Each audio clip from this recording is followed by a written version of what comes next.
बच्चों, ये Mendelian inheritance chapter जो है नीट के लिए बहुत बहुत इंपॉर्टेंट चैप्टर है।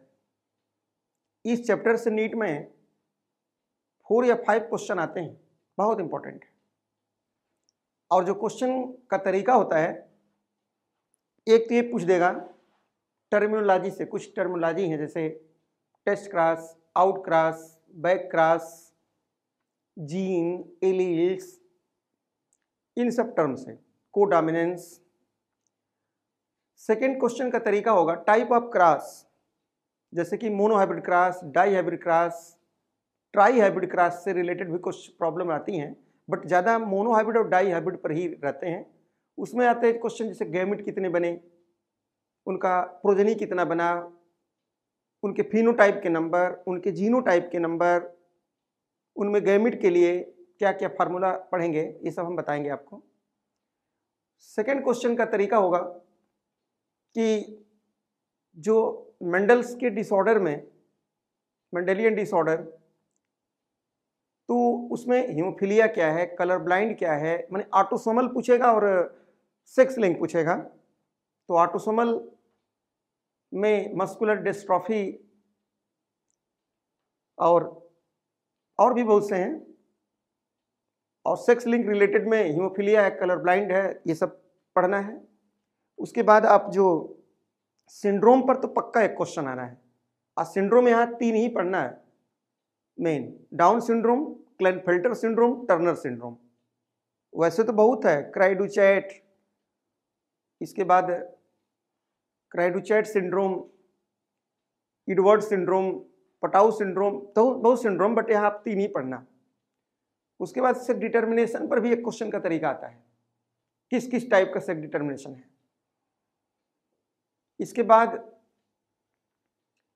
जो लिंकेज है, लिंकेज से रिलेटेड, लिंकेज क्या है, लिंकेज ग्रुप क्या है, उस पर न्यूमेरिकल टाइप के क्वेश्चन बनाएंगे, आते हैं। मेंडल के फर्स्ट लॉ पे, सेकेंड लॉ, थर्ड लॉ में क्या क्या बातें हैं, ये सब आते हैं। तो आइए आज की क्लास में हम इंट्रोडक्शन देंगे जेनेटिक्स के बारे में। तो जेनेटिक्स का मतलब होता है, इसको कहते हैं टू जेनरेट, किसी भी चीज को जनरेट करना मतलब जेनेटिक्स। जेनेटिक्स टर्म जो है डब्ल्यू बेटिसन ने दिया था। अगर पूछते term genetics was given by W Bateson, और जेनेटिक्स का फादर ग्रेगर जॉन मेंडल को कहा जाता है। तो जैसे अब जेनेटिक्स,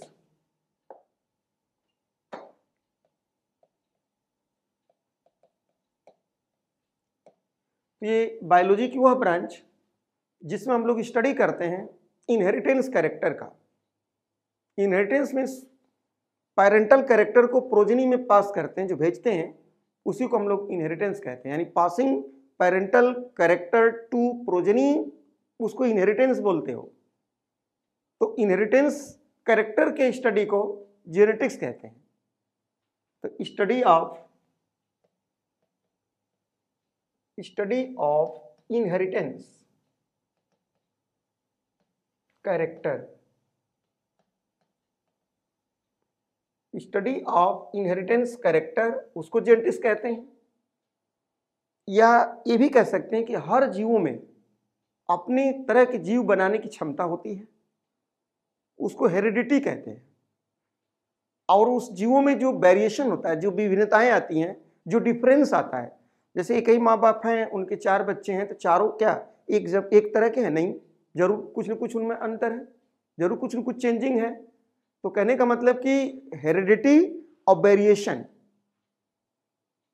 को मिला के भी जेनेटिक्स कहा जाता है। तो ये भी एक पॉइंट बना कि स्टडी ऑफ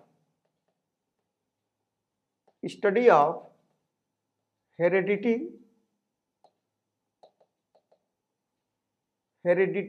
एंड वेरिएशन। तो हेरिडिटी और वेरिएशन, ये दोनों को मिला के जेनेटिक्स कहते हैं। Term genetics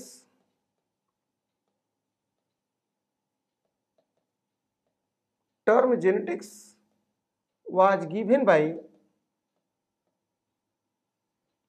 W.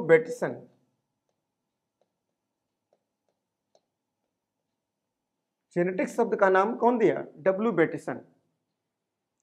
Father of genetics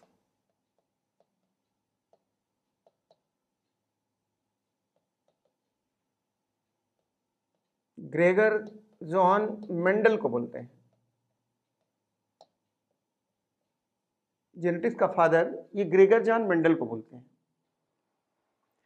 अब यहां पर एक बात और पढ़ना है यहाँ पे कि यूजेनिक्स, यूफेनिक्स, यूथेनिक्स, ये 3 टर्म हैं।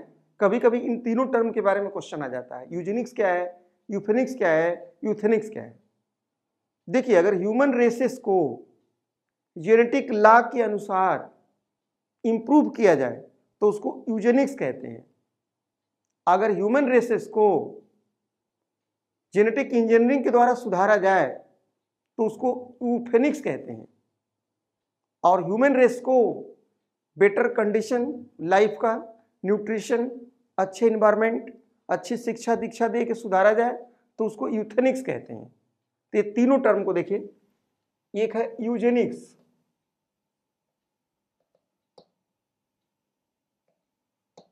Eugenix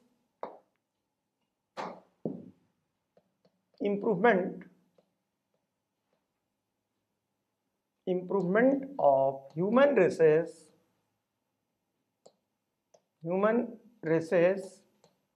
providing improvement of human races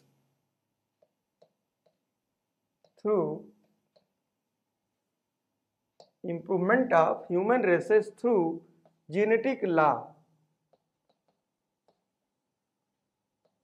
is known as eugenics।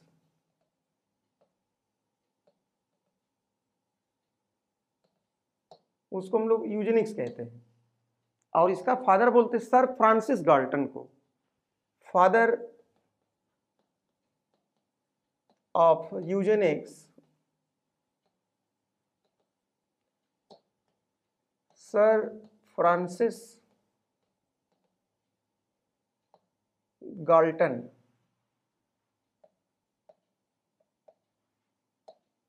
Sir Francis Galton को फादर ऑफ यूजेनिक्स कहते हैं। अब 2 टर्म और हैं, एक है यूफेनिक्स,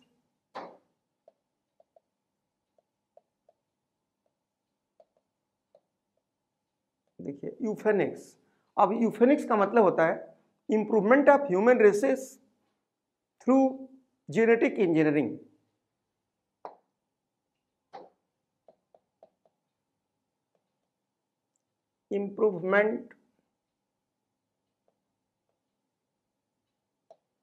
improvement of human races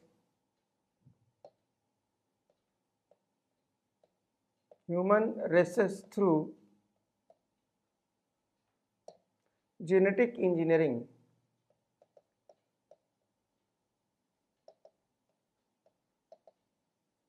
तो अगर जेनेटिक इंजीनियरिंग द्वारा ह्यूमन रेस को इंप्रूव किया जाए तो उसको हम लोग बोलते हैं क्या? यूफेनिक्स कहते हैं। और एक टर्म है यूथेनिक्स।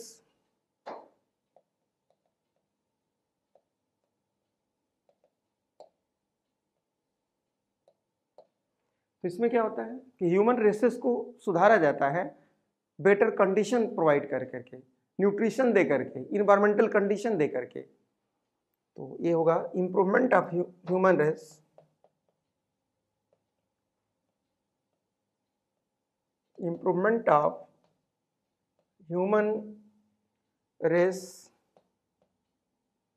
through providing better condition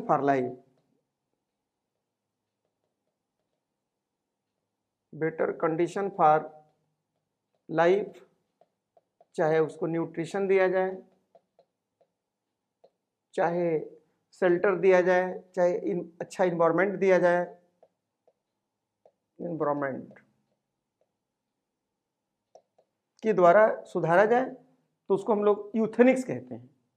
ये 3 टर्म याद करना, यूजेनिक्स, यूफेनिक्स और यूथेनिक्स। यूजेनिक्स में सुधारा जाता है किसके थ्रू? तो बताएंगे, ये जेनेटिक लॉ का सहारा लेते हैं।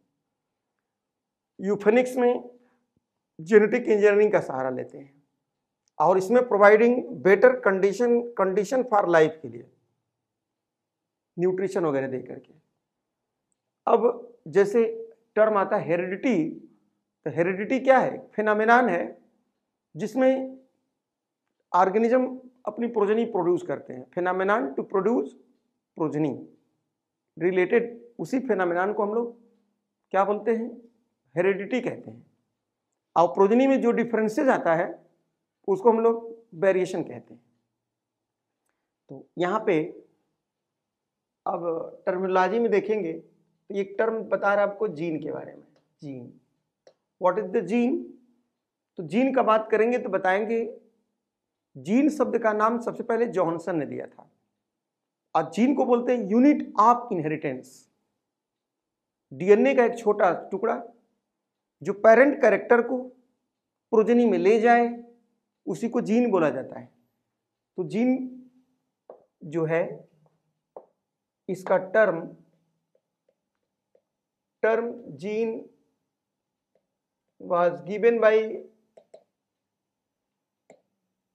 Johnson, and term gene was given by Johnson। Gene को बोला जाता है unit of life, unit of life, life की यूनिट ऑफ इनहेरिटेंस कहते हैं, unit of inheritance, unit of inheritance. और या बोल सकते हैं small segment of DNA, small segment of DNA. तो डीएनए का जो स्मॉल सेगमेंट है उसको हम लोग बोलते हैं जीन। और जीन के जो फॉर्म होते हैं, 3 फॉर्म याद करना, फॉर्म इसके 3, एक को बोलते हैं रिकॉन, सेकेंड जैसे बोलते हैं म्यूटान, और थर्ड बोलते हैं सिस्ट्रॉन। तो रेकान, म्यूटान और cistron, there are the 3 form of the gene. अब जैसे रिकान की बात करते हैं, ये रिकम्बिनेंट जीन कहलाता है। रिकम्बिनेशन करता है क्रॉसिंग ओवर के लिए। रिकम्बिनेशन का दूसरा मतलब दे सकते हैं आप लोग, क्रॉसिंग ओवर कहते हैं। क्रॉसिंग ओवर वेरिएशन ला देता है इसी से, मतलब मदर फादर एक हैं, उनके 4 बच्चे अगर हैं तो चारों डिफरेंस इसी के कारण होते हैं, क्रॉसिंग ओवर के कारण। अब म्यूटान म्यूटेशनल जीन होता है, म्यूटेशन काज करता है, जिसको बोलते हैं म्यूटेशनल जीन। म्यूटान म्यूटेशन काज करता है। और सिस्टान स्ट्रक्चरल जीन कहलाता है, स्ट्रक्चरल जीन। और ये जीन हेल्प करता है फॉर्मेशन ऑफ पॉलीपेप्टाइड। तो पॉलीपेप्टाइड बनाने में स्ट्रक्चरल जीन का रोल है। अब म्यूटेशन के लिए म्यूटेशनल जीन है, और रिकम्बिनेंट के लिए रिकम्बिनेंट जीन, क्रॉसिंग ओवर के लिए रिकॉन होता है। ये तीनों जीन का नाम पूछ दे कौन दिया? तो यस बेंजर ने दिया था। यानी term recon, muton and cistron was given by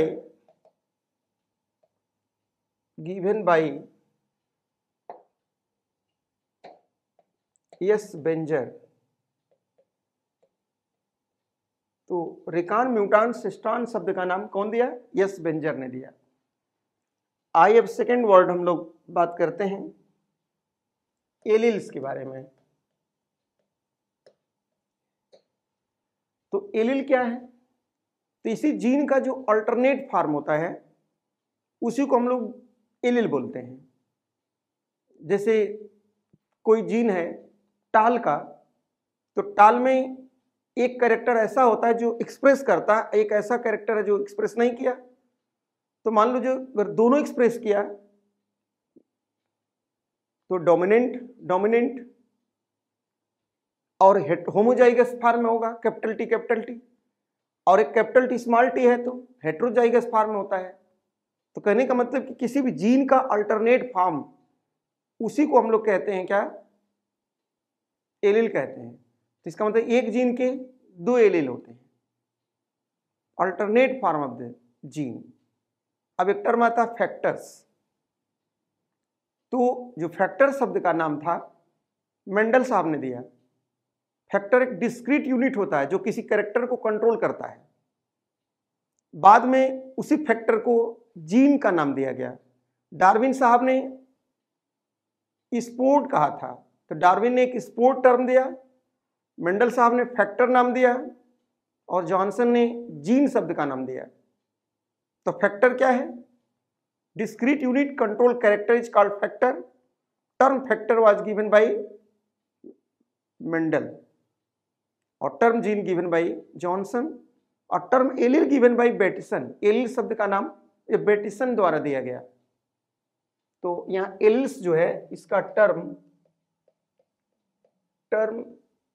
allele was given by बेटिसन। तो एलील शब्द का नाम बेटिसन ने दिया और एलील का मतलब क्या होगा यही बताएंगे। Alternate form of a gene, मतलब किसी एक जीन का अल्टरनेट जो फॉर्म होता है उसी को एलील कहा जाता है। अब यहां पर टर्म आया होमोजाइगस।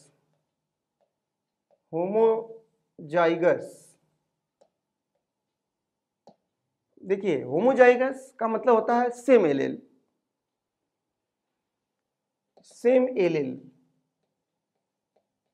तो उसको हम लोग होमोजाइगस कहते हैं।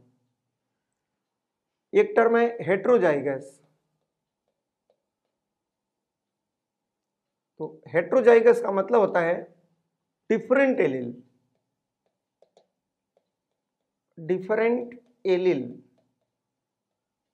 तो डिफरेंट एलील्स हैं तो उसको हेट्रोजाइगस कहेंगे।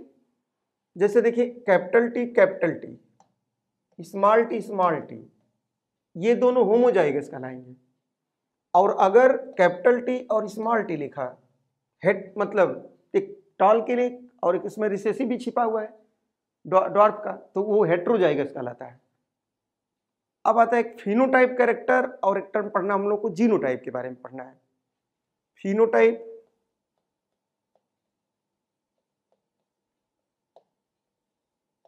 फिनोटाइप का मतलब होता है जो एक्सटर्नल अपीयरेंस हो, बाहर से उसके शेप साइज को देखा जाए वो फिनोटिपिक कैरेक्टर कहता है। अगर जेनेटिक लेवल पर अगर देखा जाए, जीन लेवल पर देखा जाए तो उसको जीनोटाइप कहते हैं। तो मतलब कि फिजिकल अपीयरेंस ये फिनोटाइप कहलाता है। तो एक्सटर्नल अपीयरेंस,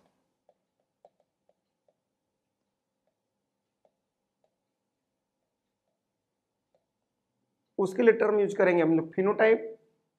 एक टर्म होता है जीनोटाइप। जीनोटाइप का मतलब होता है इंटरनल अपीयरेंस।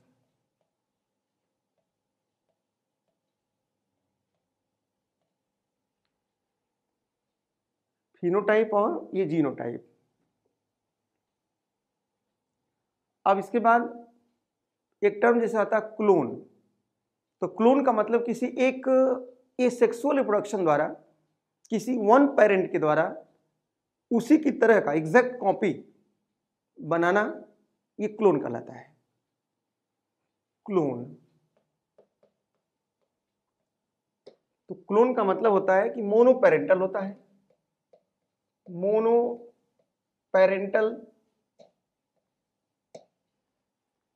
ये जो होता है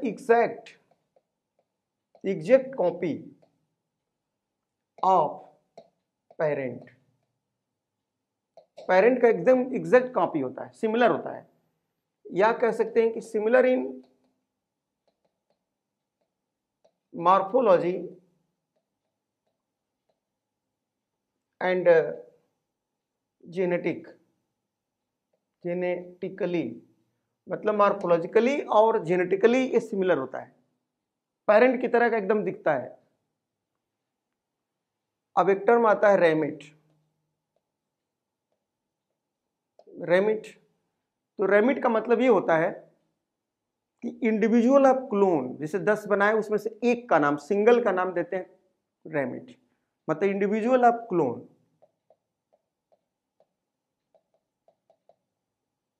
इंडिविजुअल ऑफ क्लोन, तो उसको हम लोग रैमिट टर्म यूज करते हैं। अब इसके बाद एक नया टर्म आप याद रखिए, सिबलिंग। जैसे पूछा जाए सिबलिंग क्या है, तो सिबलिंग का मतलब होता है, ऐसे याद करिए, भाई बहन या same parent on different birth, उसके लिए टर्म हम लोग यूज करते हैं सिबलिंग।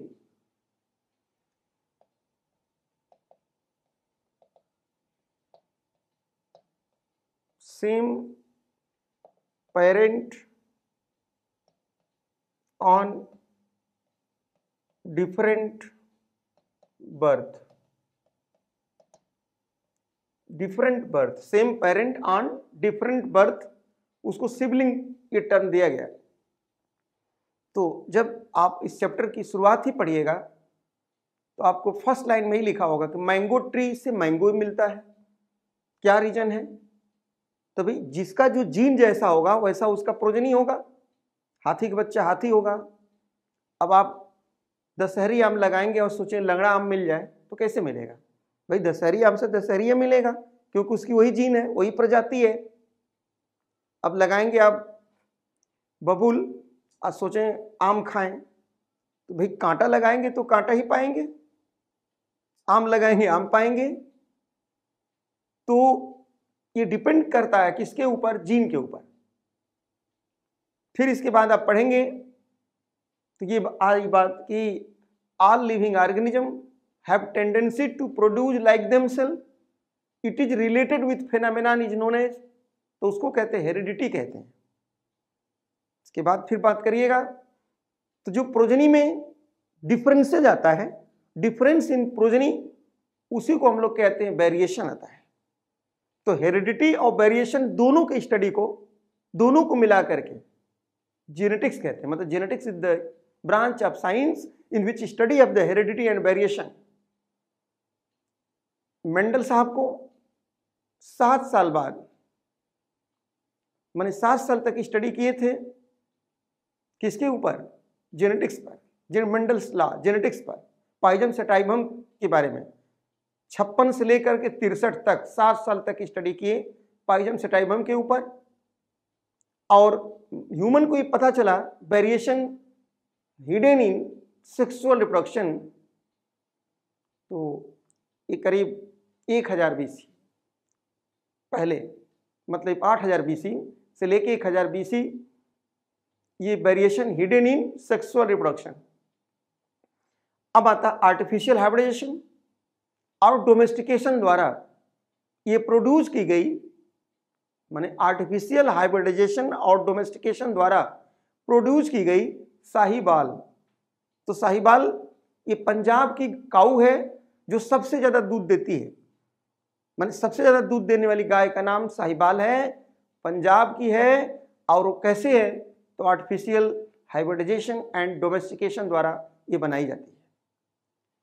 उसके बाद मेंडल के बारे में पढ़ेंगे। मेंडल साहब अपने एक्सपेरिमेंट में पी लिया, गार्डन पी लिया, उसको बोलते हैं पाइजम सेटाइवम।